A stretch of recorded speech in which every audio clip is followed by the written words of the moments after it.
Nous sommes arrivés Daf Lamed Dalet de Sanhedrin, Lamed Dalet pour le Shabbat 27 Menachem Av. Nous sommes arrivés à la 11e ligne. Dine Nefashot Hamelamed Uchole. On a vu dans la Mishnah que quand on est dans les procès des fachot de condamnation humaine, Hamelamed, on a dit le Melamed Zechova, celui qui a donc condamné l'accusé, il peut revenir en arrière et donc donner plutôt un acquittement. Et celui qui par contre a donné un acquittement la veille, le lendemain il ne peut pas condamner. Amar Ravi dit Loshanu, quand est-ce qu'on a dit justement que celui qui a dit Srout, c'est-à-dire il a acquitté, il ne peut pas revenir pour condamner, et là Bishat Masa Matan, seulement quand il y a bien sûr la discussion entre les juges. Aval Bishat Gmardin, quand le juge on arrive donc à la fin avant la décision finale, mais la Medzehut, c'est-à-dire si vraiment il a vu qu'il n'a pas trouvé donc de possibilité de le garder en acquitté, mais il veut le condamner, Big Mardin à la fin donc du procès, il peut se raviser et donc le condamner. Alors vient la Gemara l'objecte miteve les mahorat mashkimin va'in. À propos donc du procès donc de condamnation humaine, on a donc la Mishnah plus loin, elle expliquera comment ça se passe. On dit le lendemain, les juges reviennent. Celui qui a quitté la veille, il dit c'est moi, j'ai demandé l'acquittement et je maintiens ma position. Celui qui a donc la veille, il a plaidé coupable, il a donc condamné l'accusé, il dit j'ai moi qui ai accusé et je maintiens aussi ma position.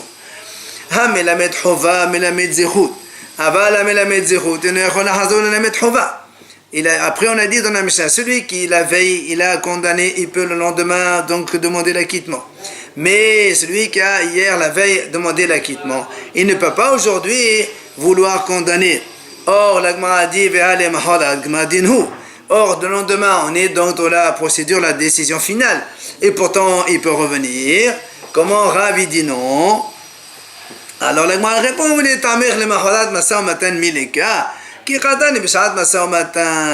Gemara lui répond, quel est le problème? Même le lendemain aussi, de toute façon, avant de rendre la décision finale, il y a de nouveau donc une discussion. Et là aussi, donc Ravi l'a dit, il peut revenir au moment de la discussion. Tashema, la Gemara vient poser une autre question. Danin, Elo, Keneret, Elo. On a dit là-bas, lorsque les juges ils sont à égalité, c'est-à-dire quand il y a dans la Mishnah, on dit comme ça, s'ils sont à égalité, par exemple 11-11. Qu'est-ce qu'on fait? Danin, et on rediscute. Jusqu'à ce que celui qui a condamné la veille, et donc se rallie avec ceux qui acquittent, et ça fait majorité d'acquitter. Alors, et si tu me dis que celui qui a la veille, il a été mezaki, il peut être mechayev. Pourquoi dans la mission on n'a pas dit aussi, jusqu'à ce que celui qui a été mezaki la veille, il peut revenir en arrière hayav? Tu vois bien qu'on ne peut pas le faire. Même Bishad Gmardin. Alors la Gemara dit non.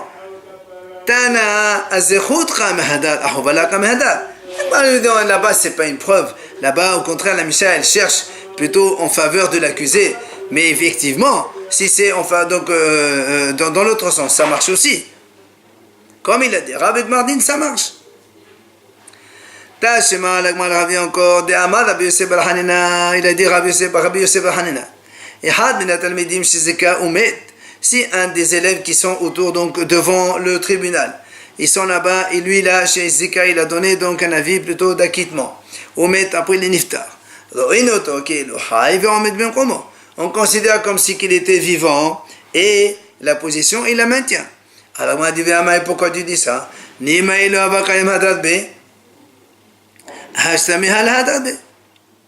m'a dit, alors pourquoi tu dis pas, s'il était vivant, peut-être qu'il serait revenu? Comme il a dit Rav qu'on peut revenir. Agmal répond non. De toute façon, maintenant il n'est pas revenu. Pourquoi tu veux dire qu'il revient? S'il est niftar, il est niftar. Alors on m'a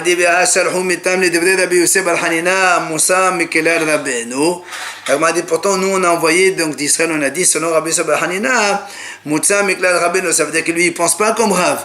Alors comment tu me dis ici que selon la réponse de Rabbi Yosef ben Hanina, ça rejoint la vie de Rav. Alors il m'a dit En Mosa Itmar. Il m'a dit non, il faut dire En Mosa, ça veut dire que c'est pas, on ne vient pas trouver que Rabbi Yosef ben Hanina, il n'est pas d'accord avec Rav. Tashma, l'agma continue. Tashma, viens apprendre. Shnei Sofrei Hadayanin, c'est marqué là-bas dans la Mishnah, des deux scribes du tribunal, Amdim Lifnehem, ils se tiennent devant eux, Ehad min yamin yamin, Vehad min asimol, un à droite et l'autre à gauche. Et donc chacun il écrit les paroles de ceux qui sont favorables à l'accusé et aussi les paroles qui condamnent l'accusé. Alors là, on m'a dit, pourquoi on écrit les paroles de ceux qui condamnent? Parce que peut-être que les mahal hazota mahrena, peut-être que le lendemain, ce même juge, il voudra trouver une autre raison. Et nous, on est obligé de refaire. Donc, si on veut condamner, on est obligé de revoir donc on passe la nuit, on juge le lendemain. Et quand on voit que c'est deux raisons différentes, évidemment, ça ne marche plus. Parce qu'il ne peut pas changer de raison. Pourquoi on écrit les paroles de juge qui a dit qui a été favorable? Là, pourquoi on écrit? À quoi ça sert? De toute façon, s'il a été mezaké, si demain il va être mehayev, ça ne changera rien.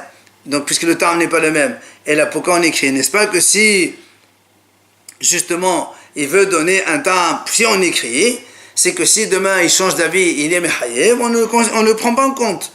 Donc comment toi, Rav, tu as dit que Big Mardin il peut revenir? Alors là, m'a dit non, là, c'est pas ça la raison. Tu sais pourquoi on n'écrit pas, on écrit de Vnei Zakin,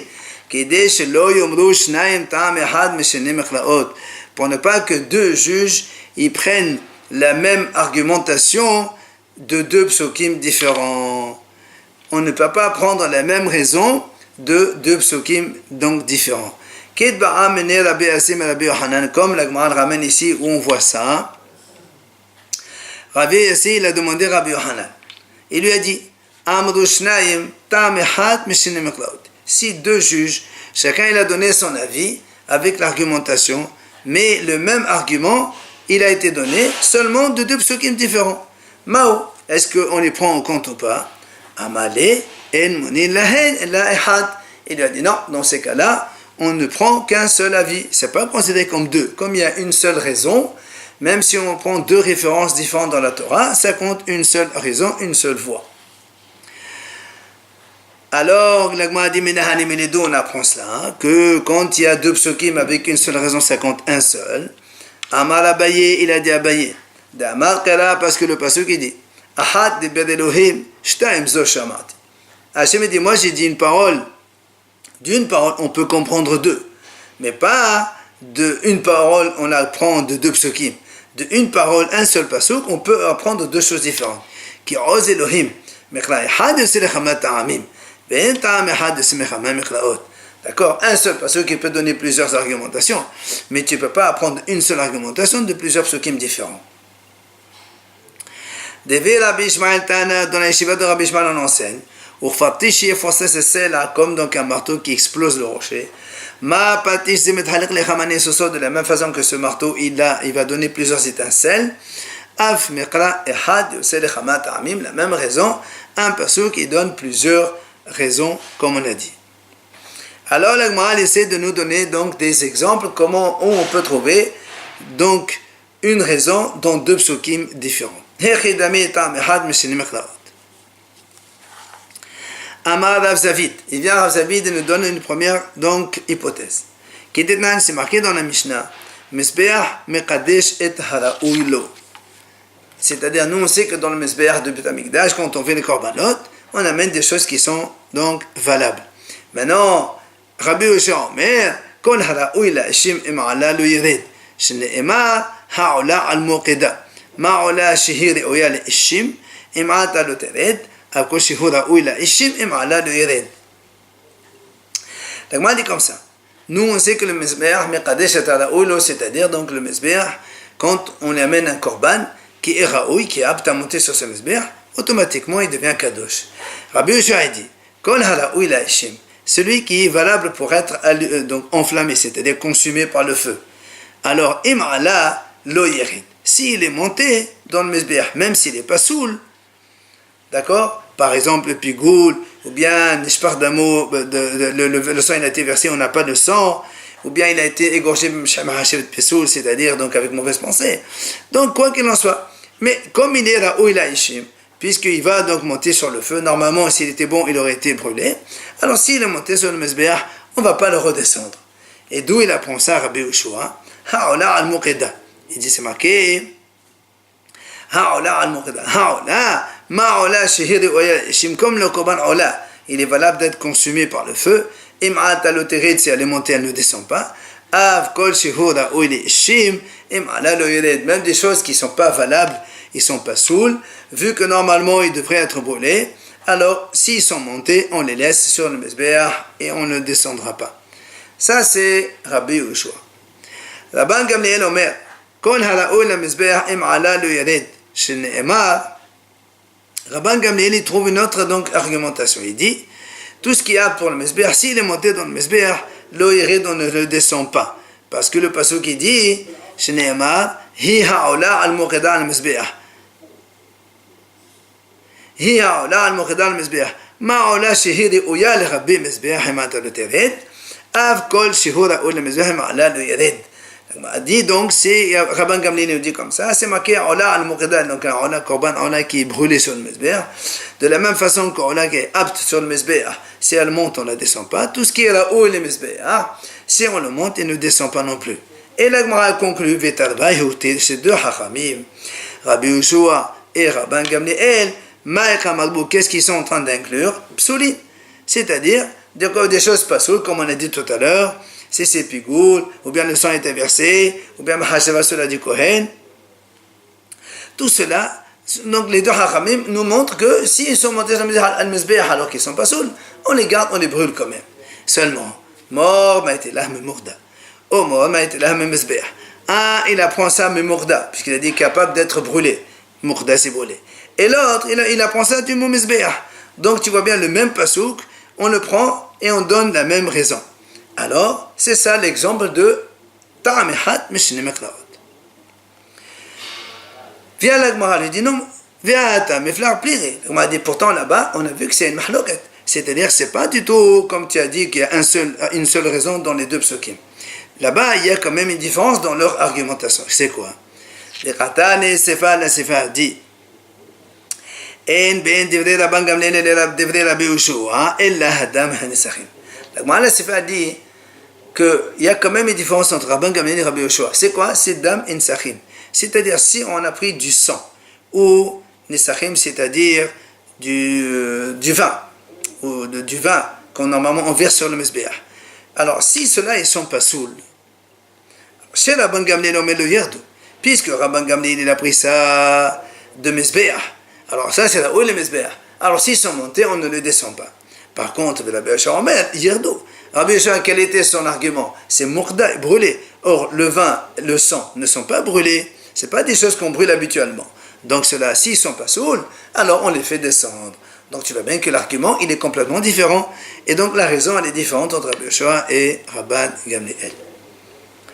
C'est pour ça que la Gemara ramène un deuxième exemple de une raison de deux psukim. Elle a amar la papa, qui est détanée comme la Braïta enseigne. Rabbi Yossé Galilée Omer, il dit Rabbi Yossé Galilée, mais torche ne'emar, kol hanozreya ba mezbeach yikdash. La Torah dit, le passage qui dit comme ça, tout celui qui touche le mezbeach, eh bien, il est sanctifié. Alors, il m'a dit, Shomei ani ben ra'oi ben she'eno ra'oi. Donc, moi, je déduis, si tu me dis ça, que tout celui qui touche, c'est même des choses qui ne sont pas aptes, ils touchent le mesbéach, ils deviennent sacrés. Tamodomar kevasim. C'est pour ça que la Torah continue là-bas dans les psukim, dans les versets. Le pasuk dit kvasim. Ma c'est kvasim. Ma kvasim re'oim av kol ra'oi. Tu vois bien que la Torah qui a dit celui qui touche le mesbéach, il sera sanctifié. Il faut comme les kevasim, comme les agneaux. De la même façon que l'agneau il est apte sur le mesbéach. S'il touche le mesbéach, il est kadosh. Là aussi, tout ce qui est apte sur le mesbéach, de venir sur le mesbéach. Alors, s'il touche le mesbéach, il est kadosh. Rabbi Akiva Omer Ola, Ma Ola de Oya Korda Oy. Rabbi Akiva dit on apprend ça du mot Ola dans la suite des psukim là-bas. Il y a marqué Ola Tamid. Alors là aussi c'est pareil, puisque la Ola elle est apte sur le Mizbeach, alors elle est Kedusha. Alors tout celui qui est apte à monter sur le Mizbeach, il est Kadosh. Et la Gemara dit là-bas, qu'est-ce que tous les deux ils sont en train d'exclure? Pesoulé, c'est-à-dire tout ce qui est Pasoul, non valable. Cela, eh bien, par exemple, la Gemara dit, par exemple, il dit comme ça, c'est or, Rachid explique c'est or, la levure, ou dvash, le miel, que normalement il ne monte pas sur le Mizbeach, ou bien un cerf, ou des choses hol. Alors, Morma était la mikvasim, Morma était la merola. Un, il apprend ça de Kvasim, et un, il apprend ça de Ola. Mais en fait, c'est la même chose. Il veut dire la même chose, qu'on exclut donc tout ce qu'on a cité, le cerf, le miel, le levure et la hol. Mais seulement lui, il apprend de Kvasim, l'autre, il apprend de Ola. Donc tu veux bien, donc de deux psukim différents, on apprend la même idée, le même raisonnement. Alors, vient l'Agma, elle repousse là aussi. L'Agma dit non. Sur ça, Ravada il a dit en vérité, il y a un sujet qui est donc différent entre les deux. C'est quoi? C'est quand on a Ola Ta'of Psula. C'est quelqu'un, si on a une volaille, Korban Ola mais qui est pas soul, alors qu'est-ce qui se passe? Rabbi Akiva, le Tanakama qui a dit il apprend ça de Kvasim, Kvasim in, Ola Ta'of là. Celui qui a dit Kvasim, donc les Kvasim oui, Ola Ta'of non. Donc c'est pour ça qu'on exclut. Par contre, et celui qui a dit Ola, ça exclut ce qui n'est pas Ola. Or ici, il a Ola Ta'of là. Mais Ola Ta'of, c'est quoi? Ça s'appelle Ola, et même elle n'est pas soule, elle est montée, elle est quand même Kadosh, et elle restera. Donc, tu vois bien qu'il y a une mahloket, et donc c'est pas du tout le même argument, et donc on essaie de trouver une troisième situation dans laquelle on a cette notion de un argument de deux psukim. Et là, Amar Ravashi qui détenait. C'est pour ça que Ravashi nous donne cette troisième hypothèse. C'est marqué dans la Torah à propos de Shhot Echutz, c'est-à-dire quelqu'un qui fait la shhita d'un korban qui est kadosh, il le fait en dehors du Beit HaMikdash. Là-bas, c'est marqué, il est Hayav Karet. La Torah dit comme ça. Dam Yahashev la Ishahu Dam Shafach. La Torah dit, ce sera du sang considéré à cet homme-là qui a fait le shhita en dehors du Beit HaMikdash. Il a comme s'il a versé du sang. Et il y a Rabbi Ishmael dit, les rabot et hazorech, devenez Rabbi Ishmael. C'est-à-dire que même si quelqu'un, il a fait la shhita à l'intérieur du Beit HaMikdash, mais après il est venu, il a fait la zrika, asperger le sang dehors du Beit HaMikdash, selon Rabbi Ishmael, il est hayav karet. Mais Rabbi Akiva Omer, oh zavah, les rabot et hazorech. Et Rabbi Akiva, il a dit, on apprend la même chose, celui qui asperge le sang du korban en dehors du Beit HaMikdash, lui aussi il est hayav karet, mais il apprend ça de Ozavah, donc du pasuk après. La seule différence, tous les deux, ils sont en train d'inclure la zrika, c'est-à-dire donc tu vois bien que tous les deux, Rabbi Ishmael comme Rabbi Akiva, ils sont en train d'inclure que celui qui asperge seulement, c'est-à-dire sans faire la shhita, c'est pas lui, il n'a pas fait la shhita en dehors de Beit HaMikdash. Il a pris juste le sang, il a aspergé en dehors de Beit HaMikdash. Selon Rabbi Ishmael, comme Rabbi Akiva, c'est Hayav Karet. Seulement un, il apprend de Dami Hashev, et l'autre, il apprend Ozaba. Là aussi, un seul argument, mais de deux psukim différents. Alors, vient la Gemara dit, Amar Rabbi Abahu, Shahad Vezrachika Benayu. Bien, la Gemara dit, mais pourtant, Rabbi Abahu, il a dit, il y a quand même une différence. C'est quoi? C'est Shahad Vezrachika Benayu. Si, la Gemara dit, quelqu'un, il a fait la shhita en dehors du Beit HaMikdash, et aussi, il a aspergé le sang en dehors du Beit HaMikdash, est-ce qu'il est hayav deux fois ou un? Il explique, il est devenu Rabbi Ishmael, et ne hayav el ahad. Selon Rabbi Ishmael, il n'est hayav qu'un seul seulement. Pourquoi? Parce que Rabbi Ishmael, le karet, il est dans le shohet, dans la shhita. Et l'autre, il y a marqué lave, c'est pour l'aspersion uniquement, non. Il n'y a pas marqué karet. Du coup, il est hayav qu'un seul. Par contre, il est devenu Rabbi Akiva hayav shtaim, parce que Rabbi Akiva, lui, il le zrika elle-même, il a appris de karet. Il a appris de Ozabah.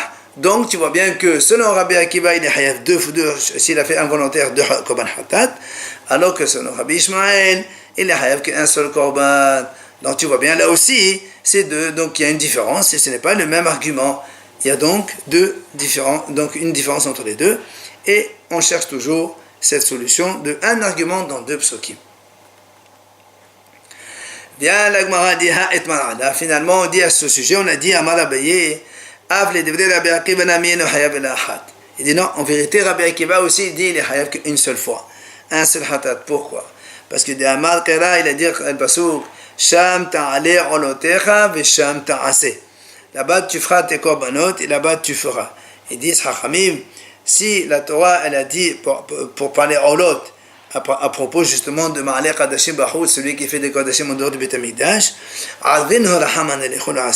si la Torah dit Ta'ale olotecha ve ta'ase, c'est-à-dire tout ce que tu fais en dehors du Beit HaMikdash, c'est un, et c'est pour ça que Rabbi Akiva aussi dit un, et là on voit bien effectivement que c'est l'exemple de un argument aspergé en dehors du Beit HaMikdash de deux psukim différents.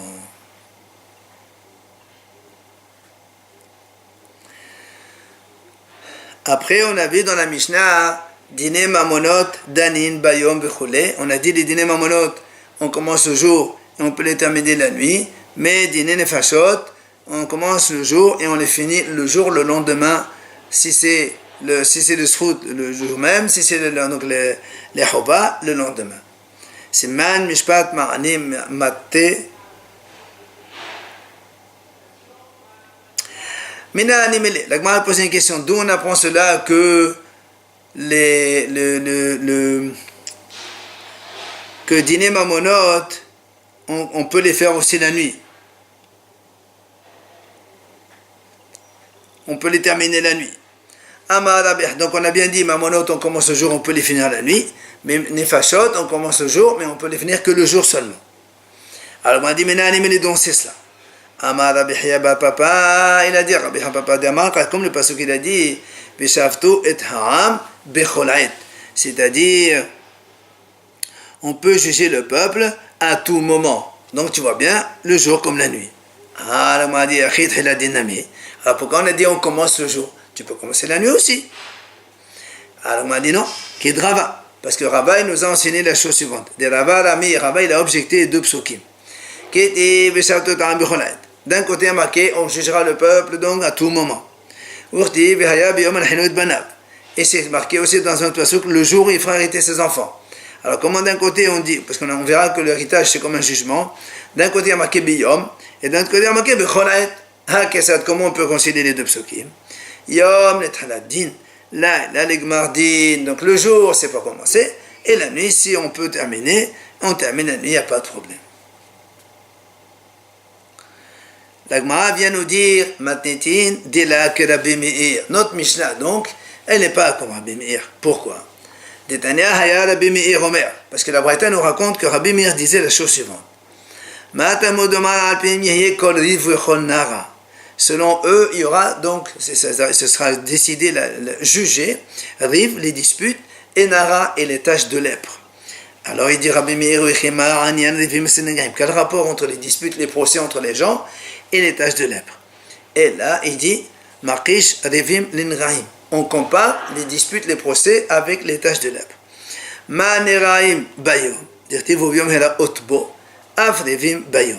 Comme de les taches de lèpre, il y a marqué que seulement le jour, la Torah dit Uviom Hela Otbo. Le jour, il montre. Pour montrer les taches de lèpre au Kohen, c'est que le jour. Alors là, même les disputes, on ne fait que le jour seulement. Omaneraim Shelo Besumin. Et de la même façon que les taches de lèpre, on ne peut pas, un Kohen aveugle ou borgne, il ne peut pas le faire. Même les disputes, les procès, un juge qui est aveugle ne peut pas les traiter. Et donc, de l'autre côté, on compare les négaïm aux disputes, au procès. Comme les disputes, les procès, on ne peut pas les faire par des juges qui ont lien de parenté avec les deux protagonistes. Eh bien, les tâches de la procès, on ne peut pas les faire solutionner par un Kohen qui est parent. Alors, la Gemara dit, ah bon, alors dans ces cas-là, puisque tu compares les disputes aux tâches de lèpre, comme les disputes, il faut 3 juges pour les dîners mamonot minimum, alors on va exiger 3 Kohanim pour les tâches de lèpre. Et donc avec en plus un raisonnement forcément ici, déjà l'argent, il faut 3 juges. Lui-même, la personne, le sujet qui a des tâches, a fortiori qu'il faut 3.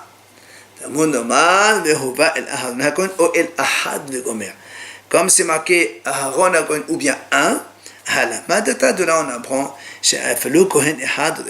même un seul Kohen, il peut voir les taches de lèvres. Quoi qu'il en soit, on voit ici que Rabbi Meir dit, pardon, qu'il a comparé les Négaïm comme les disputes. Comme les Négaïm c'est que le jour, alors les disputes aussi le jour.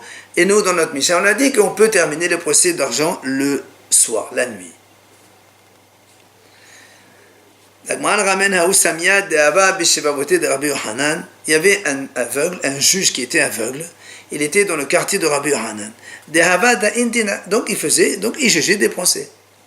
Et Rabbi Yohanan ne lui a rien dit. Alors la Gemara s'interroge. Comment Rabbi Yohanan il a fait comme ça? Rabbi Yohanan halacha, qu'est-ce que c'est la Mishnah? Rabbi Yohanan dit halacha, elle est comme c'est la Mishnah. Maintenant une Mishnah sans auteur. Et la Mishnah qu'est-ce qu'elle a dit Outnan? Kol hakasher ladun, kasher lehaïd. V'yesh shekasher lehaïd, ve'en kasher ladun. Ve'amar Rabbi Yohanan, letu yesome bi'achat me'anav. Donc la Mishnah dit comme ça. Celui qui est kasher pour juger, il est aussi apte pour témoigner. Mais il y a des gens qui peuvent témoigner, mais ils ne peuvent pas juger. On a déjà vu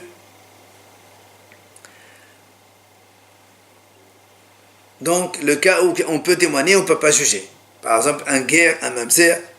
Et Rabbi Yohanan, il a dit, Rabbi Yohanan a dit, c'est inclus celui qui est aveugle, donc d'un seul œil, donc il est borné. Celui-là, il est donc moutar. Alors celui-là, il était aveugle les 2 yeux. Comment ça se fait qu'il a laissé? Alors on m'a dit, Rabbi Yohanan, c'est un mardi tashkar. Rabbi Yohanan, il a trouvé une autre Mishnah Bistam. Laquelle? La nôtre. Dinim mamonot danin bayom begornim balayla. Les dinim, donc procès d'argent, on peut le juger le jour et on finit la nuit. Or la nuit, c'est comme donc le noir, c'est comme un aveugle. Et c'est pour ça qu'il a dit qu'un aveugle, donc des 2 yeux, il peut juger aussi. Alors vient l'agma dit puisqu'ici on a 2 stam Mishnah. Une a dit que seul le borni peut juger. Et l'autre a dit, non, même l'aveugle, il peut juger. Alors pourquoi tu choisis une par rapport à l'autre? Alors le mal répond, une stama de rabim, c'est-à-dire une sans auteur, il y a marqué donc nan, sans auteur, eh bien c'est les rabim, c'est les haramim, puisque Rabbi a décidé donc que ce soit enseigné comme cela. Ou bien je peux te dire que celle-là, la nôtre, puisqu'elle est dans le Père Sanhedrin où on parle de procès et des juges, etc., elle a plus de force que celle qui est marquée là-bas dans Maseret Nida. Et donc là-bas, c'était de la Chagav, on a amené entre autres donc des autres enseignements. Alors bien maintenant, là, on a dit, puisque Rabbi Meir l'a dit, qu'il a comparé les procès avec les tâches de l'après. Donc comme les autres, c'est que le jour. Alors ça aussi, les procès, c'est uniquement le jour. Alors comment Rabbi Meir il explique que la Torah a dit ils jugeront le peuple à tout moment, ça veut dire même la nuit. Amar Rava yom hameronat. Rabbi dit non, Rabbi Meir il te dit ça veut dire qu'en vérité c'est le jour. Mais même si c'est nuageux et qu'on ne peut pas très bien voir, eh bien on juge quand même. Pourquoi? Parce que Ditnan, il y a une Mishnah qui dit on ne voit pas les taches de lèpre ni le matin ni en fin d'après-midi. Parce que le matin, le soleil n'est pas donc tout à fait sorti. Le soir, le soleil donc est en train de se coucher. Or, le Kohen, il doit avoir donc une vision totale de la tache pour savoir si c'est bon ou pas bon. Si elle est impure ou pure. Ni dans l'intérieur d'une maison où c'est obscur, ni un jour qui est nuageux. Pourquoi? Une tâche qui est faible, elle se voit beaucoup plus puissante. Ni à midi non plus. Comme le midi, il y a le soleil qui est donc très fort, alors on ne peut pas voir très bien, on la voit comme si elle était moins puissante. Alors c'est pour ça que Rabbi Meir, quand il a dit on juge le jour, c'est que le jour, et Becholet, c'est même un jour nuageux. Pour les tâches de lèpre, non, mais pour les procédures, les procès d'argent, on peut le faire, c'est pas un problème. Alors, Rabbi Meir, qu'est-ce qu'il fait avec ce pasuk Biyom al-Hinot Banav? De là-bas, nous on a appris que justement c'est que le din c'est le jour, puisque lui, Rabbi Meir, il a appris ça avec les Herkesh de Neraim. À quoi il sert ce pasuk? Alors la Gemara répond. Ce pasuk, Rabbi Meir, il a utilisé pour un enseignement que Rabba Bar Hanina, il a dit devant Rav Nachman. C'est quoi cet enseignement? Il lui dit, c'est marqué le jour où il va hériter à ses enfants, donner l'héritage à ses enfants. Alors le Gemara a dit, qu'est-ce que ça veut dire? Le jour, tu feras de l'héritage, mais tu ne fais pas des héritages la nuit. D'abord, il explique comme ça. Amalé. Alors il lui dit,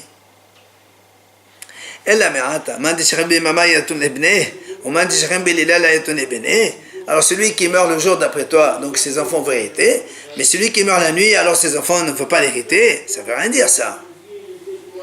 Alors il lui dit, peut-être en fait c'est un jugement d'héritage qu'on apprend de ça. Et il lui explique qu'est-ce que c'est ce jugement. Dit Tania. Il dit, la Braïta a dit comme ça. C'est marqué dans le pasuk à propos de la paracha de l'héritage. Ce sera pour le Bnei Israël une loi, donc mishpat de justice. Donc tu vois bien que quoi? Que toute cette notion, cette paracha d'héritage, la Torah lui a donné un titre de din, mishpat, c'est justice. Alors qu'est-ce que ça veut dire ça? C'est quoi la conséquence pratique? Et il lui dit que comme il a dit Rabbi Yehuda au nom de Rav. Qu'est-ce qu'il a dit?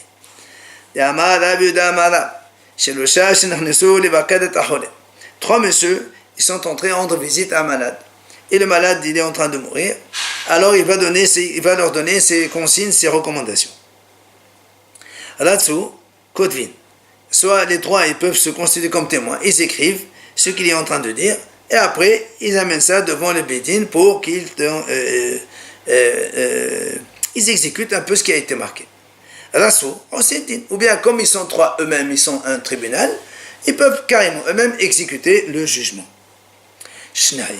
Mais s'il n'y avait que deux hommes qui étaient présents devant ce monsieur qui est en train de donner ses biens, ils peuvent écrire donc tout ce qu'il leur dit le monsieur, mais ils ne peuvent pas agir en tant que tribunal puisque ils sont eux-mêmes deux.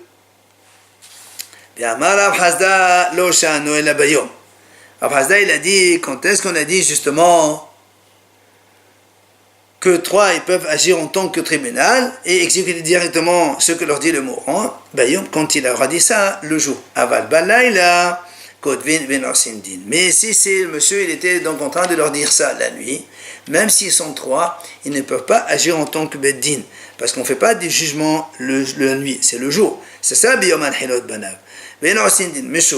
Alors donc ils vont écrire le témoignage ce qu'il leur a dit, mais ils ne peuvent pas faire justice. Même le lendemain, si eux-mêmes ils veulent agir en tant que tribunal, ils ne peuvent pas le faire. Pourquoi?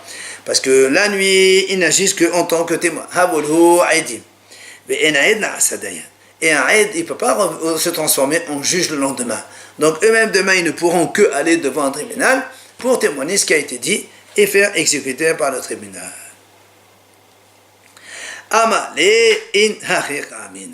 Justement, quand tu l'as dit, alors qu'est-ce qu'il fait avec Biyom al-Hilot Banav, comment il le comprend? Il dit exactement, c'est ce que je dis, c'est ce que j'ai pensé moi aussi. Biyom al-Hilot Banav, c'est-à-dire donc les juges qui sont témoins le soir un testament d'un monsieur, ils ne peuvent pas l'exécuter parce que le soir il y a peu de jugement, ils n'agissent que comme des témoins, et le lendemain ils doivent aller devant un autre tribunal pour donc livrer leur témoignage et laisser le tribunal agir en conséquence.